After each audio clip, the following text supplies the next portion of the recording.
মিথ্যাবাদী মানুষের মুখে হাসি।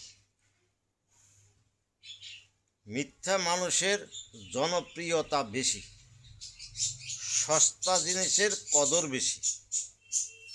প্রতিবাদী মানুষের শত্রুতা বেশি, ব্যক্তিত্বহীন মানুষের বন্ধু বেশি, সৎ মানুষের অভাব বেশি। আমরা সমাজে চলতে হইলে খুব হিসাব নিকাশ করে চলতে হবে, তাহলে ভালো থাকা যাবে।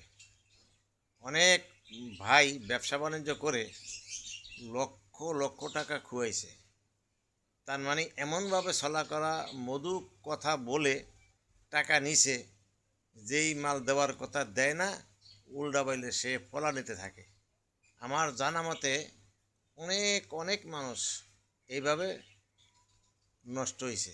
তাই আপনারাও এই কবিতা বা এই ছন্দ বা এই উপদেশটা দেখে দেখে চলবেন, ইনশাল্লাহ জীবনে কোনো কষ্ট হবে না, শান্তি পাবেন।